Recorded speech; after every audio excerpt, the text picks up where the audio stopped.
Assalamualaikum teman-teman, perkenalkan nama saya Rahmadani dari Prodi Sarjana Terapan Gizi dan Dietetika semester 1 tingkat 1 Poltekkes Kemenkes Pontianak. Tahukah kalian, ternyata buah pisang masak hijau banyak manfaatnya loh untuk kesehatan. Tentu saja nilai gizi yang terkandung di dalam buah pisang masak hijau juga sangat baik untuk kesehatan. Dan masih banyak lainnya yang perlu kita ketahui tentang pisang masak hijau. Dan uji analis apa yang dapat kita lakukan. Nah, penasaran kan? Cari tahu yuk. Sebelumnya, kalian udah tahu kan buah-buahan sangat baik untuk kesehatan karena mengandung kaya akan vitamin yang sangat bermanfaat untuk kesehatan. Sebelum kita membahas tentang buah pisang masak hijau, di sini saya akan membahas terlebih dahulu tentang buah-buahan secara umum. Kalian pasti ingin tahu kan, apa sih pengertian buah-buahan, apa sih manfaat yang terdapat pada buah, dan masih banyak lainnya. Pertama, saya akan menjelaskan pengertian buah-buahan. Buah adalah organ pada tumbuhan yang merupakan perkembangan dari bakal buah atau yang biasa disebut ovarium. Buah biasanya membungkus dan melindungi biji. Aneka rupa dan bentuk buah tidak terlepas dari keterkaitannya dengan fungsi utama buah, yaitu sebagai pemencar biji buah. Buah-buahan juga merupakan sumber berbagai vitamin, mineral dan serat. Sebagian vitamin mineral yang terkandung dalam buah-buahan berperan sebagai antioksidan. Nah, setelah kita membahas dan sudah mengetahui pengertian buah-buahan secara umum, ada kalanya kita mengenal kelompok-kelompok pada buah. Nah, buah-buahan sangat beragam, sehingga sukarlah rasanya untuk menyusun suatu skema pengelompokan yang dapat mencangkup semua macam buah yang telah dikenal orang. Belum lagi adanya kekeliruan yang mengertikan biji dan buah. Buah-buahan dikelompokkan menjadi dua, yaitu buah sejati dan buah semu. Baik buah sejati maupun buah semu merupakan perkembangan dari bakal buah yang dapat dibedakan atas 3 tipe dasar. Nah, yang pertama yaitu buah tunggal. Buah tunggal yaitu buah yang terbentuk dari satu bunga dengan satu bakal buah yang berisi satu biji atau lebih. Nah, yang kedua buah ganda, yaitu buah ganda terbentuk dari satu bunga yang memiliki banyak bakal buah. Masing-masing bakal buah tumbuh menjadi buah tersendiri, lepas-lepas, namun akhirnya menjadi kumpulan buah yang tampak seperti satu buah. Contohnya adalah buah ketiga, ada buah majemuk, yaitu jika buah terbentuk dari bunga majemuk, dengan demikian buah ini berasal dari banyak bunga dan banyak bakal buah, yang pada akhirnya seakan-akan menjadi satu buah saja. Contohnya adalah buah nanas dan bunga matahari. Setelah kita mengetahui kelompok-kelompok yang terdapat dalam buah-buahan, nah, buah-buahan juga terbagi menjadi beberapa jenis yang berkhasiat untuk kesehatan tubuh kita. Salah satunya buah pisang. Nah, buah pisang merupakan buah yang rasanya enak dan kaya akan vitamin serta mineral.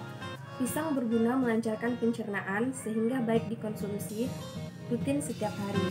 Kandungan potasium yang tinggi serta rendahnya sodium membuat pisang baik untuk menurunkan tekanan darah. Tidak hanya pisang, buah apel.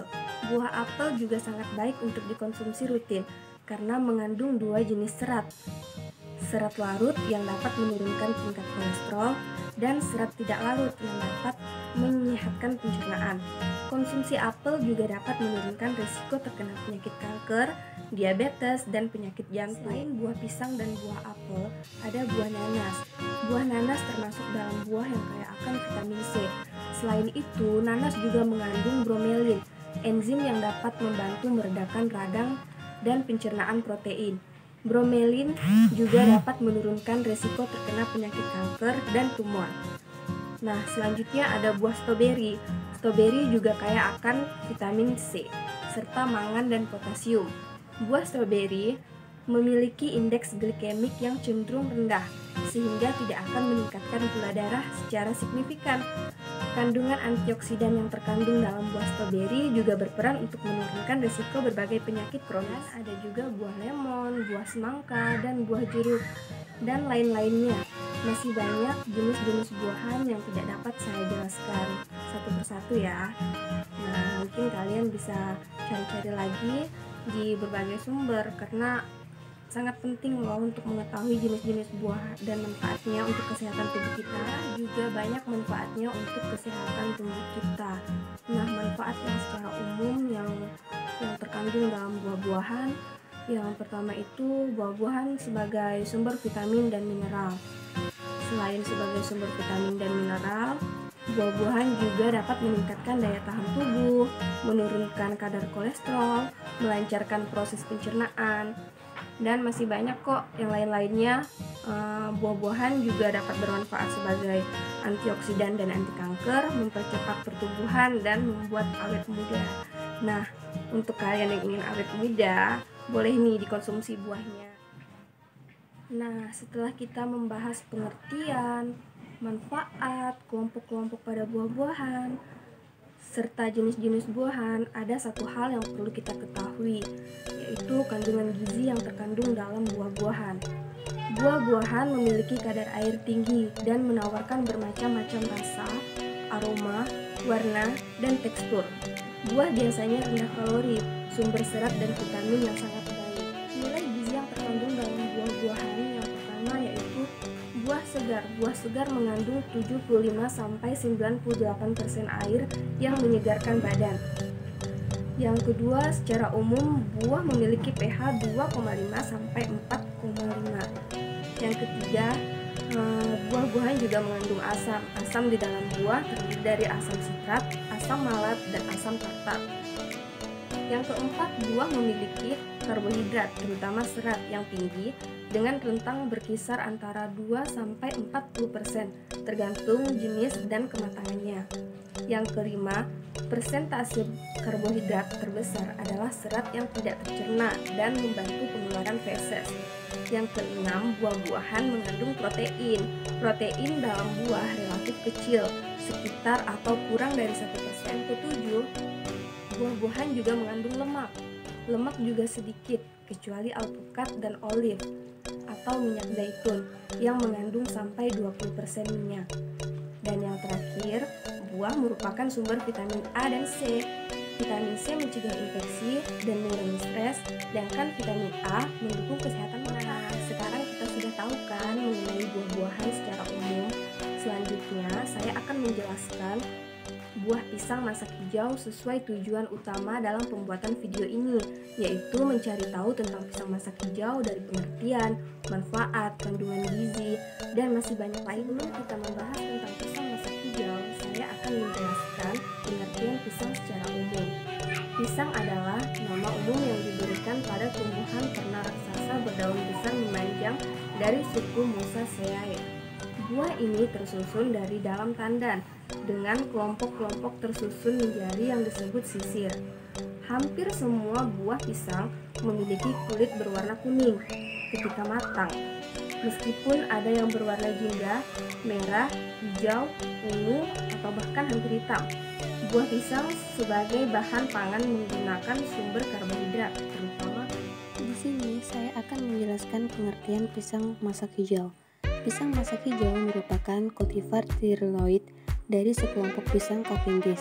Sebutan resminya adalah Musa acuminata. Pisang masak hijau menghasilkan tandan yang terdiri dari 6-12 tangan. Buahnya berdiameter 2-2,5 cm dan panjang 15-25 cm. Pisang masak hijau ini matang ketika kulit berwarna hijau muda hingga kuning kehijauan seperti cultivar Cavendish lainnya. Banyak manfaat yang terkandung dalam buah pisang masak hijau. Pisang hijau bukanlah berarti bahwa pisang tersebut mentah, karena memang ada jenis pisang yang ketika matang kulitnya berwarna hijau muda hingga kuning kehijauan yang memiliki manfaat sehat yang akan saya bahas sebagai berikut. Yang pertama, manfaat pisang masak hijau yaitu sebagai sumber energi. Yang kedua, sebagai sumber serat yang baik. Dan yang ketiga, dapat mencegah mah atau gangguan lambung, membantu mengatasi diare, menguatkan tulang, dan mencegah anemia. Pisang masak hijau juga mengandung gizi. Pisang masak hijau juga merupakan sumber serat, vitamin, dan mineral yang baik bagi tubuh sehingga dapat membantu mengontrol gula darah, menjaga berat badan, dan menurunkan kolesterol tubuh. Nah, berikut kandungan gizi yang terkandung dalam pisang masak hijau. Nah, selanjutnya setelah memahami pengertian pisang masak hijau, manfaatnya, serta kandungan gizi yang terkandung dalam pisang masak hijau, di sini saya akan membahas sedikit mengenai uji analis yang dapat dilakukan pada buah pisang masak hijau. Nah, uji analis yang dapat dilakukan pada pisang masak hijau yaitu uji organoleptik yang meliputi warna, aroma, tekstur, rasa, bentuk, dan beratnya. Yang kedua, kita dapat melakukan uji perhitungan bagian yang dapat dimakan atau yang biasa dikenal dengan BDD. Di sini saya sudah menyiapkan alat dan bahan yang akan digunakan untuk uji organoleptik dan perhitungan BDD yang akan saya lakukan terhadap buah pisang masak hijau. Yang pertama, kita dapat mengamati satu buah pisang masak hijau. Di sini kita dapat mengamati bahwa pisang masak hijau berwarna hijau muda. Untuk isinya bertekstur lembut. Serta pisang masak hijau ini juga memiliki aroma yang wangi dan rasanya juga manis. Untuk mengetahui berat pada satu buah pisang masak hijau, kita dapat melakukannya dengan cara menimbang. Nah, timbangan di sini yang perlu kita gunakan yaitu timbangan digital agar hasilnya lebih akurat. Karena hasil total yang didapatkan dari satu buah pisang ini akan digunakan untuk perhitungan BDD, BTD, dan persen BDD pada buah pisang masak hijau. Kita melakukan uji organoleptik pada buah pisang masak hijau. Selanjutnya, kita dapat melakukan uji perhitungan presentasi BDD yang terdapat pada buah pisang masak hijau. Langkah pertama yang dapat kita lakukan untuk menghitung presentasi BDD pada pisang masak hijau ini, kita dapat menghitung BDD dan BTD-nya terlebih dahulu. Untuk menghitung BDD dan BTD-nya, di sini kita pisahkan BTD bagian yang tidak dapat dimakan dengan bagian yang dapat dimakan. Selanjutnya, kita timbang masing-masing BDD dan BTD-nya. Setelah kita timbang, kita catat hasilnya untuk dimasukkan ke dalam rumus presentasi BDD. Nah, dari hasil yang saya dapat dalam penimbangan yang dilakukan untuk satu buah pisang masak hijau, yaitu dengan berat total sama dengan 73 gram. BDD atau bagian yang dapat dimakan pada satu buah pisang ini sama dengan 47 gram. Sedangkan BTD atau bagian yang tidak dapat dimakan sama dengan 25 gram. Maka dari hasil tersebut dapat dihitung presentasi BDD-nya dengan menggunakan rumus di bawah ini. Nah, presentasi BDD didapat dari satu buah pisang masak hijau yaitu 64,38%. Nah, sekian penjelasan video dari saya yang mengenai buah-buahan. Salah satunya buah pisang masak hijau, mengenai pengertian hingga uji analis yang dapat dilakukan. Semoga video ini dapat bermanfaat untuk menambah wawasan kita.